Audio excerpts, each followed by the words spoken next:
আজই ডাউনলোড করুন আর এনজয় করুন আপনার পছন্দের শো। আর্যকে আমি জন্ম দিইনি।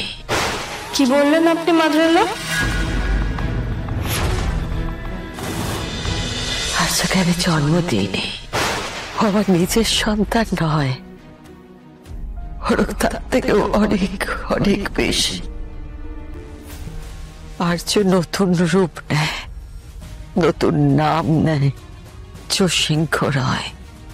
আমার বড় ছেলে হয়ে, অর্কর দাদা হয়ে একটু একটু করে সবটা সামলেছেও, বাঁচিয়েছে আমাদের সিংহ রায় পরিবারকে।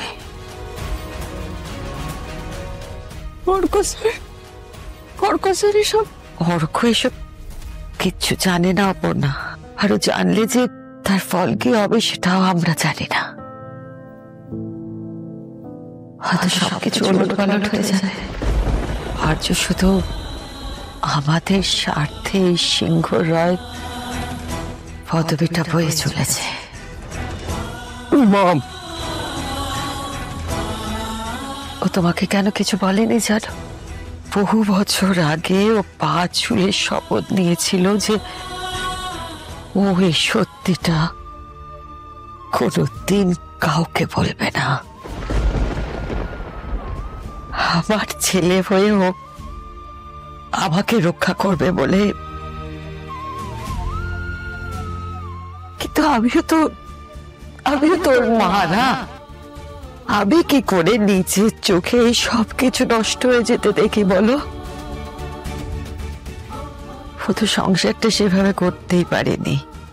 মা হয়ে আমি কষ্ট পেয়েছি, আমি নিরুপায় ছিলাম, আমি কিছু করতে পারিনি। অপর্ণা, কিন্তু আমি বারবার চেয়েছিলাম যে ও জীবনে সুখী হোক। ঠাকুরের কাছে আমি সারা জীবন এই প্রার্থনাটাই করেছিলাম যে কেউ ওকে আঁকড়ে রাখুক, কেউ ওকে ভালোবাসুক। বেঁচে থাকতে আমার এই স্বাদ পূর্ণ হবে এটা আমি কিন্তু ভাবিনি অপর্ণা। কিন্তু দেখো, ঠাকুর আমার কথা শুনেছেন। ঠাকুর তোমাকে পাঠিয়েছেন ওকে আগলে রাখার জন্য, সারাটা জীবন ওর পাশে থাকার জন্য। শুধু তুমি আমার ছেলেকে ভালোবাসোনি অপর্ণা, আর্য নিজের এত বছরের মনের বন্ধ দরজা তোমার জন্য খুলে দিয়েছে।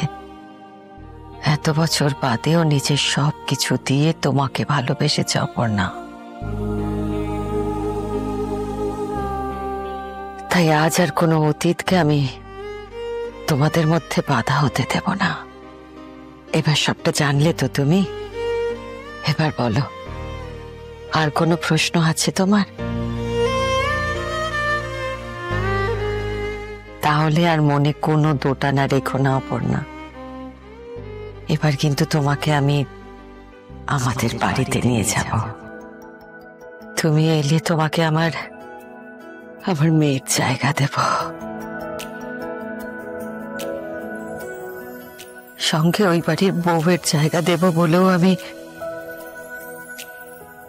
কোল পেতে রয়েছি।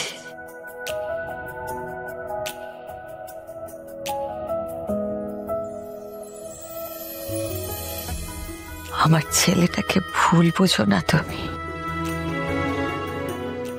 ভুল বুঝলে আমার ছেলেটা ভীষণ কষ্ট পায়।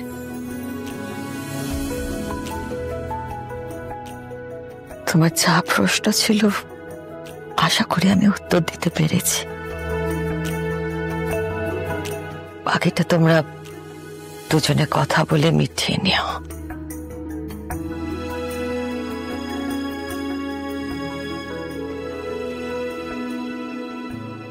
অপর্ণাকে আমি খুব তাড়াতাড়ি ওই বাড়িতে নিয়ে যেতে চাই আর্য। তার জন্য যা ব্যবস্থা করার তাড়াতাড়ি করো।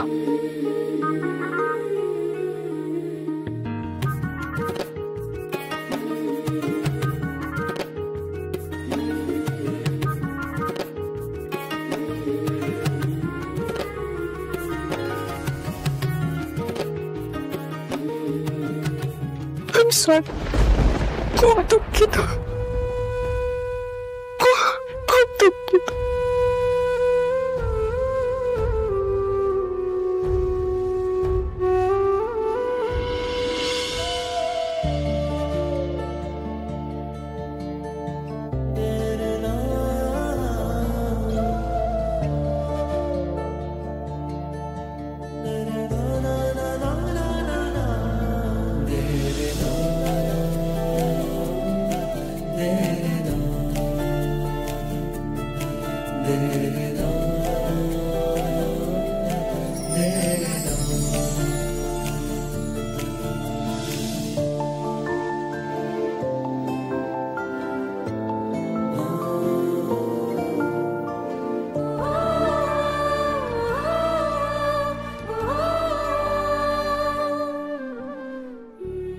আমি জানি না আমি এত শক্তি কোথা থেকে পেলাম,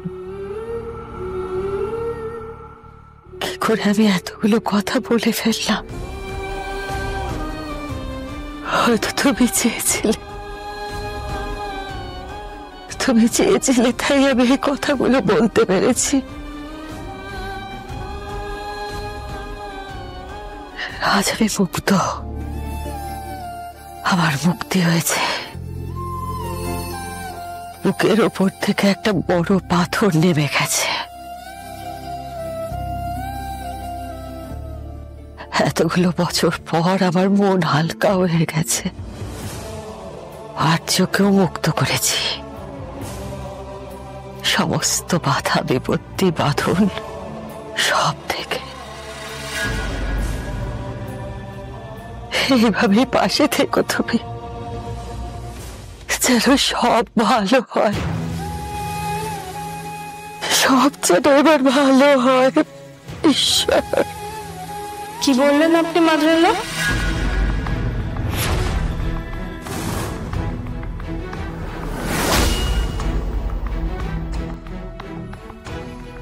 কি শুনেছে মানসী? শেষ কথাগুলো কানে এলো তাই জিজ্ঞেস করছি। যদি রেগে না গিয়ে উত্তর দেন তো ভালো হয়। কি শুনেছো তুমি? কি সব থেকে মুক্তি পাওয়ার কথা বলছিলেন আপনি? কি থেকে মুক্তি পেলেন আপনি? না, কথাটা আসলে কানে লাগলো তাই জন্য কৌতূহল হলো।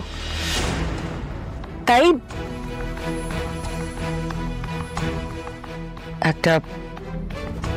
একটা বড় চিন্তা থেকে মুক্ত হলাম মানসী। আসলে আর্যটাকে নিয়ে খুব চিন্তায় ছিলাম।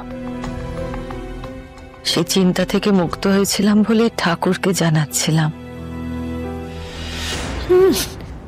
বলে দিলেন আর আমি বিশ্বাস করলাম। আপনি অন্য কিছু একটা বলছিলেন যেটা খুলে যথারীতি আমাকে বললেন না।